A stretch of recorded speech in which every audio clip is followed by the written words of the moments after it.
Welcome back. Now that you know what you offer, to whom, and why you want to be in business, it's time to figure out what to call it. Your business, even if it's just you working in the business, is a separate entity from you and deserves its own identity.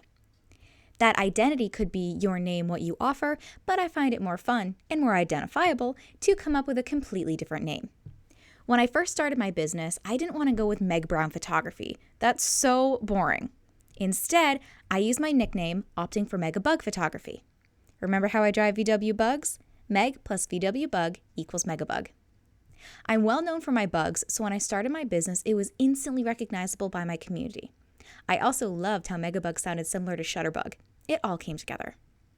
When I started my marketing company, I kept with the Meg theme and named it Nutmeg Media. I also had the logo designed to complement my Megabug Photography logo. See how the styles are similar and the layouts are the same?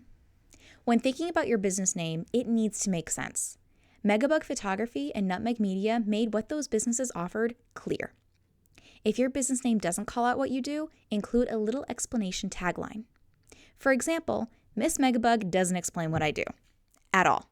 So I added the Your Zillennial Business and Marketing Mentor line to my logo. When choosing my name Miss Megabug, I wanted it to reflect my brand, which is fun and approachable. My goal is to take the overwhelm out of business and marketing, so I wanted people to feel calm and excited when they see my logo and marketing materials.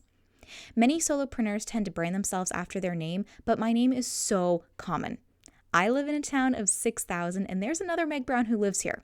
We've been confused at the polls, library, and she also owns a business. So in coming up with your name, put some thought into it. You can always change your business name in the future, but it's a process. I speak from experience.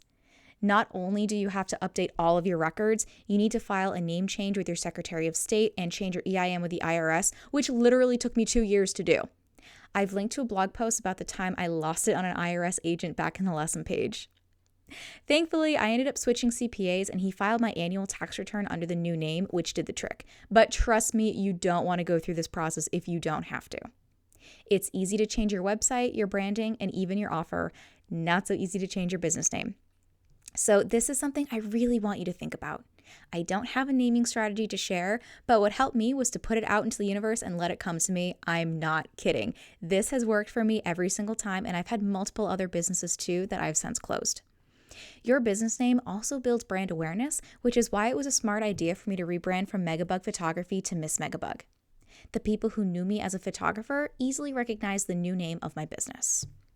And speaking of branding, I've shared resources on the lesson page. They'll help you understand what a brand is and envision your logo. We also cover logo design, the look of your brand, and the voice of your brand in depth in Self-Employed School. There's an entire lesson that compares Ben & Jerry's brand with Haagen-Dazs. Both make ice cream, but their brands are completely different. And if you decide to hire a logo designer, my Debug Your Business membership includes a formula on how to do so, including what questions to ask, a typical price range, and what to expect in a contract.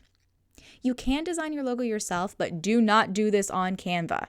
You really need a vector file, which Canva cannot do. My Why You Should Hire a Logo Designer blog post, which is a condensed version of the formula in my membership, covers why you need a vector. In an upcoming lesson of Begin Your Business, we'll circle back to your name in the next module when we discuss DBAs and LLCs. So again, nail down your business name before registering it. Before we get to that point, however, it's time to answer the number one question most new business owners ask. What should I charge? I'll see you in our next lesson on pricing.